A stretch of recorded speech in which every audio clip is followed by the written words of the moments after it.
Hi guys, Legend of Old 101 here once again. This time bringing you the Eli Explained reaction video, yo. So it's called basically a YouTube channel called Foundflix, and basically this guy, he basically explains and breaks down these movies that he watches. So subscribe to this guy; it's pretty good. I like Foundflix. He's talking about Eli. So Netflix. Anyone seen Eli knows this movie is amazing. This movie is so good, so damn good. But before we get into this, let's do it. Remember to follow me on Twitter, Facebook, Instagram, 3 main places you're gonna find your boy, Legend of Old 101. Okay. Also, thumbs the video up, guys. Smash that like button. Share the video with everyone around the world. Subscribe to this channel as always. Help me out. Check the description box below. There's a Patreon and PayPal. If you want to donate further, feel free to do so. And remember to press the notification button. Next video drops, you gotta know about it. So, my Legend of Old 101 shirt on, baby.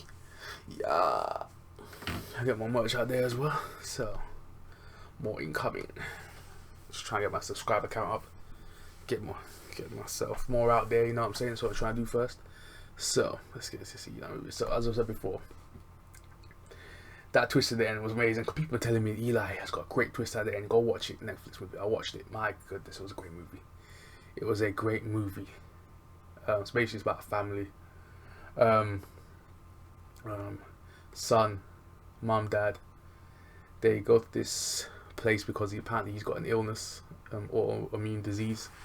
Basically, he's got skin disease, so basically he can't go out. Anything basically damaging, air, dust, all that stuff. He's one of them people who just can't do anything. You know what I'm saying? He has to be literally confined to a space, to a certain spot, without going too far outside.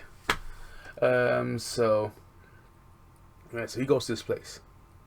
This doctor, this woman, she says she can cure him. And throughout this movie, he's seeing ghosts. When he goes to this place, he's seeing ghosts, and he thinks, because he's saying he's seen these things. His parents are saying he's crazy. His parents got an agenda as well, because he isn't really sick in the normal sense of the word. Oh, he's sick, but not in that sense of the word. You know what I'm saying? So basically, his family are Christians. They believe in the Bible. So that's what I got from it. Anyway, they believe in the Bible. What it tells you throughout the movie. Well, towards the end, middle to end. They don't actually state that they're Christians. They state they believe in God. They believe in the Bible. And these women who work at this facility, they're nuns. And they do exorcisms. They stop possessions. That's what they do. That's their job. And it looks like there's only a few of them left, it looks like, in this part of where they're living. And they try and... Oh snap, my phone. But yeah, they try and kill the boy. The boy's like, nah. He powers up. He goes full demon out here. Apparently he's part demon, because his mom was prayed to the devil to give them a son. That was the first mistake. Then he just goes full power, full demon, full exorcist, like exorcist times 10. Goes full 5-star, turning these nuns around upside down, arms out, cross, Christ-like. You know what I'm saying? Upside down cross and all that stuff. Then he sets him on fire. But at the same time, there's this little girl outside of this facility who was prepping him, you know what I'm saying, and giving him little clues here and there to survive this attack from the monastery. You know what I'm saying? In other words, from the Christians. So, from getting killed and exercised. And this is the girl from Stranger Things. Where they go. So she's basically part demon herself. So basically, there's half demon kids out running around out there, half devil kids running around out there, congregating. helping each other out. So basically, these dead kids that was basically in this nun, because these nuns have been killing these half demon kids. Looks like for years now, and the spirits that he thought they were attacking him, they were helping him. They were actually helping him because they were like him. So yeah, so basically it ends. Basically everyone else dies. I guess wiped out. Dad's dead. The nun's dead. Just the mum stays alive. So he kept the mum alive. Just because he seemed to like the mum. The mum kind of just gave up, just surrendered. You know, so he was about to kill the mum as well, but the mum was like, nah, okay, I'll go with you. So this is like a little short synopsis I'm giving you right now, a little short plot I'm giving you right now. Well, basically what happened. So this is all spoilers. I'm gonna put it in my title anyway, spoilers. So yeah, so she drives him and the girl from Stranger Things out. So basically I don't know where they're going. They're on a mission to liberate other devil kids, to go find the devil or something. I don't know what they're gonna do. So that's basically just leaves it open-ended, the ending, and the mom just drives. So it was a great twist. The way they set this movie up, it was so good because you didn't know who to trust. The dad was acting dodgy and shifty. You know what I'm saying? Was it a cult? You know what I'm saying? They threw so much stuff at you. Was this woman just this woman who says gonna help the son crazy? She looked dodgy from the start as soon as you saw her, and they were giving like little clues away as well that it's going to be a supernatural movie as well. When the door that they went to, the facility, had crosses on it. I realized as soon as I was like, wait, there's crosses on the door, and I was like, okay, there's a reason why they got crosses, and it showed a quote. Proverbs 19:19, I think it was. Yeah, let me make sure. Proverbs 19, yeah, chapter 19, verse 9. False witness. Basically saying, because throughout the whole movie, these ghosts are saying lie, because basically the nuns were lying to him, lying to the boy. It's basically by him being lied to his entire life. Basically he's been lied to his entire life. Basically that's what it was about. And I love that little twist as well. How the guy he's the devil's kid, but yet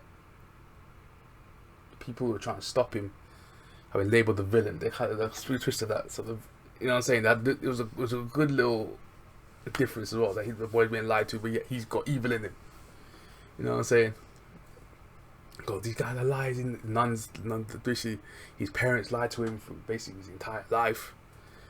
Saying who he truly was. Who's my dad? The boy was like, who's my dad? Goes, the devil is your dad. So that was the whole big reveal. So it was a great movie. So much stuff was going on in it. For like the middle to the end of the movie, it was good. It was a good build up as well. Great payoff. I liked it. So yeah. So let's get into this anyway. That was my little mini review of Eli. So let's get into this actual Eli Explained. So my boy has to say. Howdy folks, welcome to Foundflix. On this Indie Explained, we'll be looking at a recent Netflix original, Eli, where the titular young boy becomes trapped in a haunted house while undergoing treatment for a rare disease. That synopsis is purposefully vague, as this is the kind of movie that works better without knowing too much going into it. The easiest description is that it's a cross between The Boy in the Plastic Bubble and Rosemary's Baby. And as far as Netflix originals are concerned, this one was pretty good. It has some nice production design and atmosphere, all taking place in one sprawling location with some decent scares, and Kelly Riley is dependable as always as Eli's mother, and the kid playing the troubled Eli was pretty good too. Suffice to say that it's a well-crafted enough yarn, but doesn't feel like it's doing anything new. Much of the story plays with what is real or delusion in Eli's visions of ghosts, as well as exploring deeper themes throughout about trust, faith, and the truth, which also turns out to be extremely important, as who Eli can trust, or who is telling the truth shifts back and forth constantly over the course of the story, all building up towards a massive twist ending that those aforementioned themes help reinforce leading up to those final climactic moments. So we'll be digging into how the story develops into the supernatural, exploring Eli's character arc and how it relates to the importance of truth, as well as explaining the many mysteries raised and how we get to the big twist ending. Young Eli appears to have an autoimmune disorder, which has recently grown in severity to the level of needing to keep him entirely isolated in his own tiny decontaminated bubble. Haunted by the same nightmare, he sees himself outside and free for the first time, suddenly stopped in his tracks, coughing and choking, his skin turning red like he's being burned. So if that's what will happen if he goes outside, yeah, it's definitely safer in the bubble. But there is fresh hope of a cure for his disease. Radical treatments performed by a Dr. Horn, which Eli's parents Rose and Paul have decided to give a try, even though it is at exorbitant expense to the family. They're willing to try any potential to get rid of his disease, no matter the cost. Sheepish Eli is afraid for his upcoming journey, but his mother promises him that the treatment will cure him. So he suits up for the trip in a It's such a great cost as well. making sure to properly seal all the openings with tape. Don't want anything getting in. Along the way to Dr. Horn's facility, and when leaving in his suit, some real super cool dudes start razzing him, setting off fireworks that causes him to trip and get a rip in his suit. His mom there to quickly help patch it up, and getting him to calm down by thinking of his dream birthday, and imagining himself blowing out the candles, and to make a wish, which seems to work. This routine being something that happens quite a bit, and Rose is always able to stop Eli's fear. By the way, I'm not sure these guys are in any position to be making fun of anyone, hanging outside a gross trailer in a hotel parking lot in the middle of the day. Real winners over here. Bunch of losers. By the way, it's worth noting a billboard they passed, which is all... Yeah, that's what I was talking to you about before. Proverbs 99. There we go. Look, false witness will go unpunished, and who tells lies shall perish. There we go. See? That's very key in the movie. You've got to watch out for these little things that these things are telling you. Throughout the movie, they give little clues here and there. All about being truthful. He who tells lies shall be punished, which is an extremely important aspect of the story going forward. Just who is telling the truth to little Eli?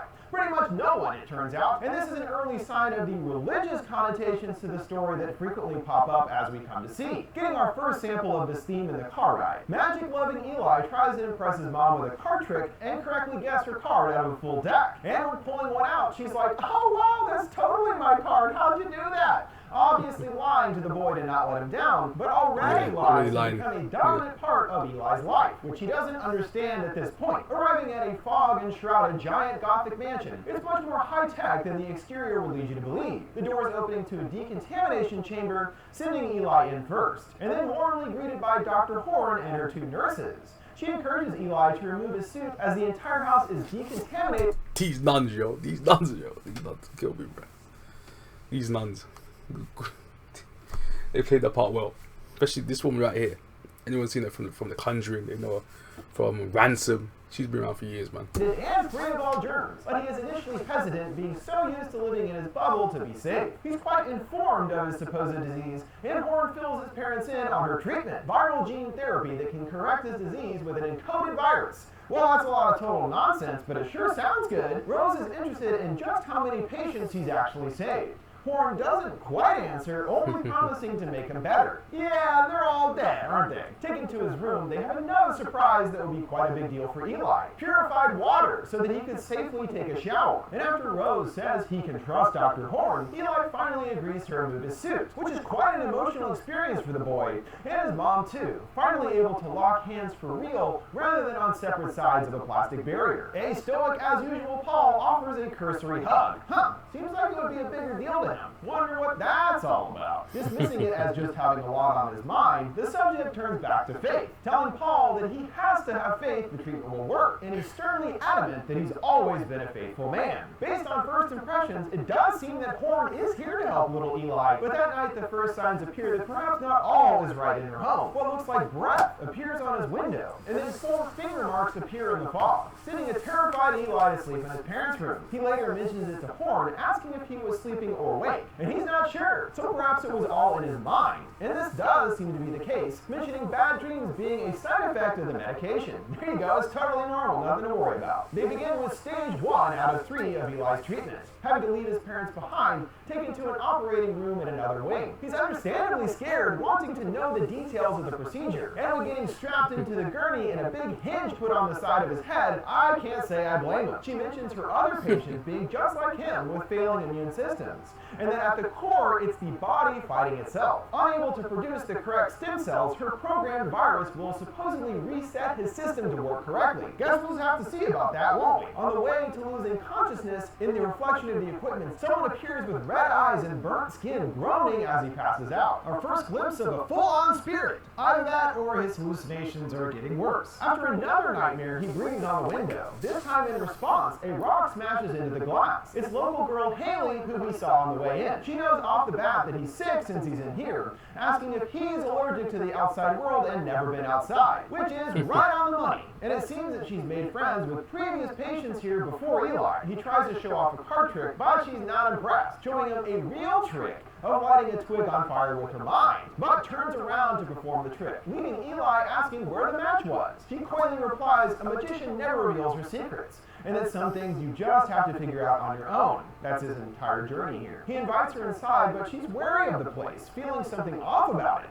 And apparently Dr. Horn isn't a fan of her for some reason, whom she refers to as shifty. A loud thud and crackling electricity stops him at a room with everything covered in sheets, seeing a girl there in the darkness, her disturbingly broken back shooting straight, who then appears in the hall chasing after him. But when jumping right on top of him, she's gone, still seeing her broken shadow behind him. The curtains open and it's Paul, scolding him for wandering the house on his own. At dinner, the ever overly faithful Rose does a prayer of appreciation for this opportunity and for Dr. Horn. But Eli is sure that he saw someone else. His mom is able to again appeal to his worries, understanding how all this would be overwhelming for his mind and body, which is enough to convince him to return Horn's IV drip to his arm, continuing to have complete faith in his mother and what she promises. Although there continues to be more substantial evidence of other spirits in the house. The closet door creaks open, turning to the curtain, where there appears to be someone hiding inside, even though there are no feet touching the ground. No one is there when he pulls back the curtain, so he returns to the window, writing his name, which is erased and changed to Lie. Once again, it's all about the truth and who you can trust. This force wants Eli to know that isn't really who he is. In the mirror's reflection, a girl at the window keeps teleporting around the room, her hand seen on the door. He falls to the ground, somebody flipping him over, which is his dad again trying to bring him back from his delusion, casting further doubt on what Eli is experiencing is actually real or all in his head. Horn is positive it's the medication responsible, and warns Paul that things will actually get worse before they get better, especially after procedure 2. This time they place a vice around his head,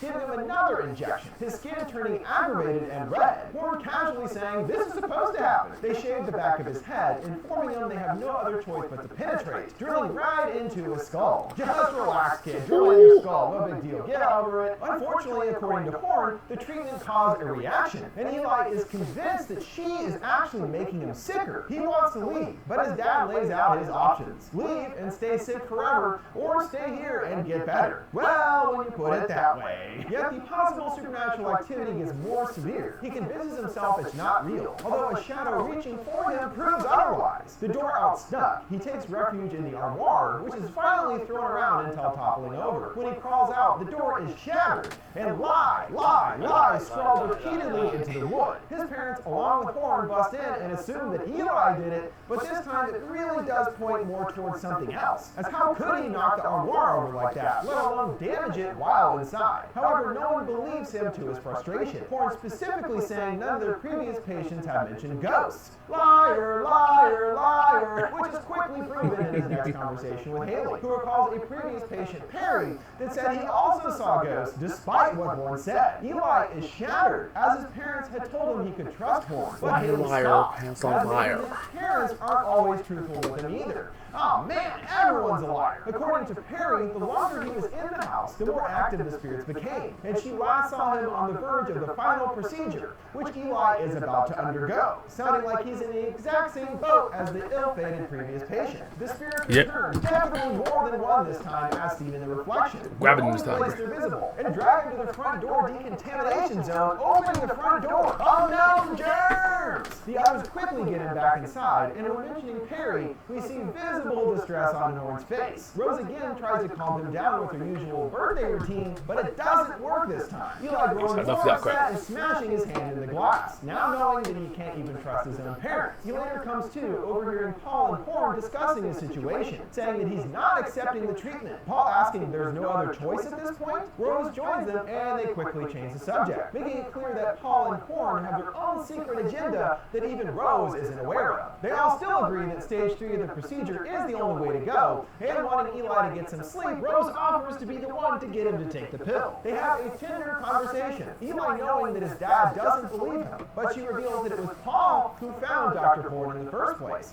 So it must have been with good intentions, right? Nope, don't think so. She does believe that he is seeing things, but clarifies not real things, and does a little magic trick to produce the sleeping pill from behind his ear. He appears to take it and fall back right into his mom's control, but as we're starting to see, he doesn't trust her either, and in fact did not take the pill. Staring at the still knocked over armoire, looking at it upside down, the letters take on different meaning. 317. And he now believes the spirits are actually trying to help him and not harm him, communicating with him to uncover the truth about what's going on. Waiting until late in the night, he sneaks down to the medical wing and presses in code 317, which turns out to be correct. Entering Horn's office after using his lockpicking skill from the Magician's book, he finds his own case file along with several others. Each shows their clear downward progression with each treatment, and each time after round 3, they are dead, meaning literally none of them were actually saved. Meanwhile, Rose also learns the truth about Horn's track record. Paul admits that with each treatment, there is a risk, a chance of helping, but also a chance of failure. Rose is blindsided to learn this as he specifically told her that Horn had saved every one of her patients.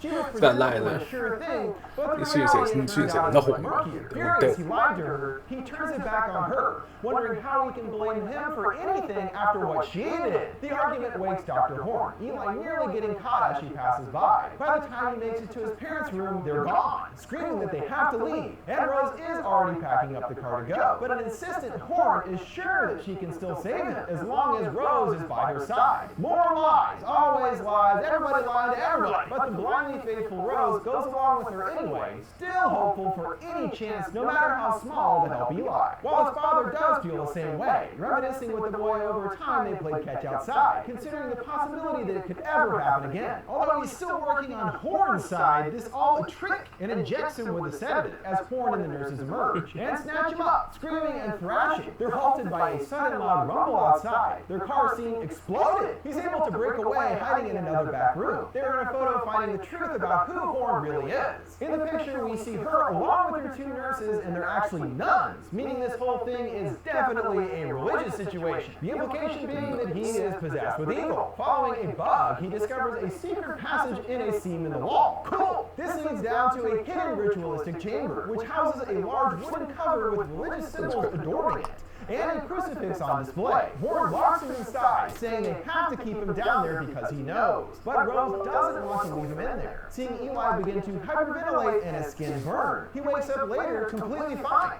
breathing normally, and understands that he has been lied to, banging on the cage that he's not sick. Growing angrier, the lights begin to flicker. It appears that he's the one actually responsible for the many recent electrical oddities. They're ready for the final procedure, but Rose insists on speaking with Eli first. She apologizes to him and confirms that he was never actually allergic to the outside, and admits that this is all her fault, not his, proposing to explain everything after the third treatment. Seeing Eli slumped lifeless by the well container thing, she becomes worried and goes inside to check on him. It's just a ruse, him attacking his mom with the crucifix and using what amounts to newfound powers, he's able to cause his pursuing dad to slip on the floor. Taking refuge in the sunroom, Haley is somehow there. Eli tries to bust his way out the windows with a fire extinguisher. Outside, hearing Paul telling him that he doesn't understand what's happening. Dragged away, Haley encouraging him to not be afraid.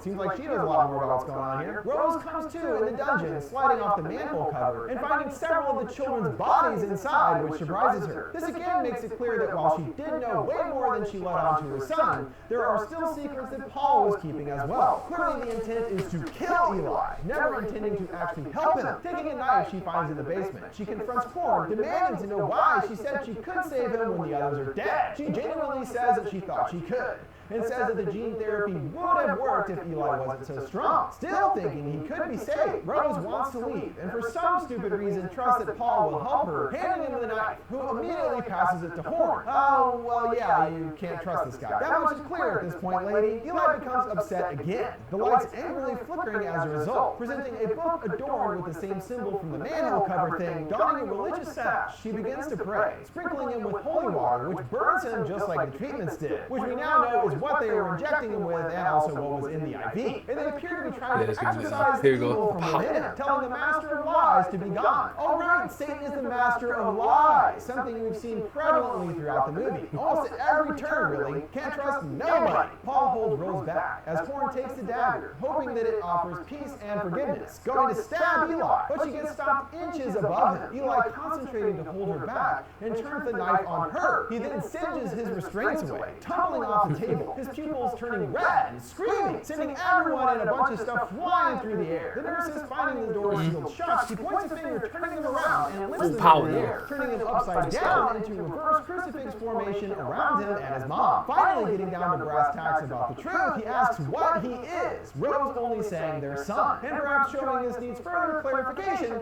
he sets the nurses on fire. Rose bears her soul and reveals her great mistake born out of desperation. She wanted a child more than anything, but getting no answer from the Lord, turned downstairs for a different source of hope, as in the devil, who was kind enough to answer her call. He naturally promised that Eli wouldn't turn out to be an evil devil baby, but as we know and have experienced repeatedly, the devil lies, as does everyone else it seems. That's a whole big lie thing I've been talking about. It's pretty much throughout the whole movie. Paul about to get him in the back. Eli puts a stop to that, crushing his foe-father's face in on itself, which was pretty cool and pretty gross. He angrily turns to his mother, who is an emotional nerve at this point, asking for his forgiveness. Eli considers before yanking the cross from her neck, forcing her to renounce her faith in the Lord and turn it to a different deity. Walking out of the room, his footprints leave behind flames, which set fire to the house as he struts outside. His eyes turn back to normal, and after a few nice breaths of oxygen, his skin burns fade to normal as well. He smiles, for the first time at peace with who he is after being locked in by his quite perturbed-looking mother, along with another new ally waiting for him, Haley, proudly reiterating that she knew he was stronger than the others. Now also confirmed by her, she says the other spirits he saw in the house were previous children of the devil, including Haley herself, her eyes briefly flashing red. Wishing she could have told him from the beginning, she stresses what she said before, that they have to each walk their own path to find who they are, and also they aren't allowed to set each other free. Daddy having a whole thing about having to earn their place. That was his entire character journey over the course of the movie, as we saw. She offers that she can take him to see their father, and looking over to Rose, asks if he can really trust her. She sheepishly holds out a jacket, telling him it's cold out and helping him put it on. She really did want a kid that bad, even if he is a spawn of Satan, she's still at this point willing to fulfill her matronly duties, even driving the kids to go meet Satan, which sounds like it would be pretty awkward. I mean, we don't know the specifics of how she was impregnated by the devil, but since this seems to owe much to Rosemary's Baby,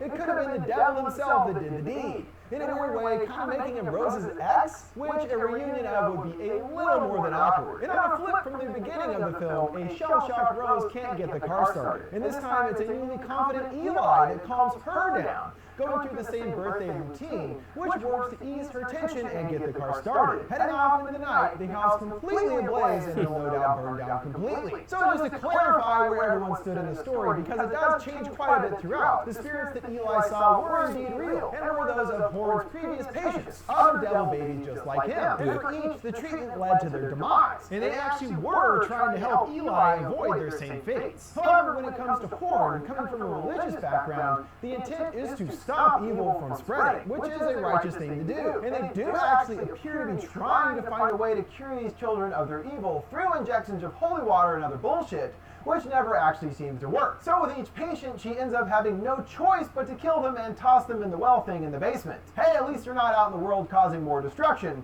which is obviously what they're hoping to achieve, even if it does result in their so-called patients' deaths. Now when it comes to his parents, from birth they knew he was a child of Satan, and from what we can tell, it was Rose specifically that reached out to the evil side of things. Her, a normally extremely Christian woman who was given no comfort from God, it must have been an especially difficult choice to even consider reaching out to Satan. And we see throughout in her extra faithful ways that she almost seems to be overcompensating for what she now realizes was a huge mistake in some way. For Paul, he could see the writing on the wall, and it was with Horn that even if the treatment meant Eli's death, ultimately that would be best for the world. It only had some consideration that salvation was even possible, even lying to Rose this whole time about his intentions. He said she could cure him when he knew that wasn't the case. But his perspective becomes more complicated when considering that Rose did did make a deal with the devil without his knowledge. So yeah, he probably feels a little justified in not telling her the whole truth about things. Although, as was established quite early on with the billboard, those that lie will be punished, which ultimately befell everyone in Eli's path. And it was only by learning that he can truly only trust himself that he was able to tap into that darkness within him, and at least for his specific situation, become who he was destined to be, an overpowered evil demon baby. This brings us to the conclusion of this ending explained on Eli. While not the freshest take on a devil baby story, it still was a sturdy enough addition to the genre. And overall, I did like it, and it did have a bit more depth to it thematically. Nice little breakdown there. Which I always do appreciate. Now, before we go, don't forget you can send me requests for any movies or TV shows you'd like to see me explain by sending them my way on any of my social media accounts at Foundflix. Thanks, guys. So tired, What did guys. you guys think of Eli? And Yeah, so what's that? Pretty good little breakdown. Yeah. I want to know what you guys think as well in the comment section down below. I always want to know what you guys thinking. Did you like Eli? Do you like Foundflix? Hey, check him out down below. Hey. Subscribe to this guy, he's really good. And yeah, follow me on Twitter, Facebook, Instagram. Maybe 3 places you're gonna find your boy. Thumbs the video up, share the video, subscribe to the channel, press the notification bell. This video drops, you're gonna know about it. And hey, hope you out there tonight, stay safe out here in these streets. It's Legend of Old 101 signing off. That was epic. Peace.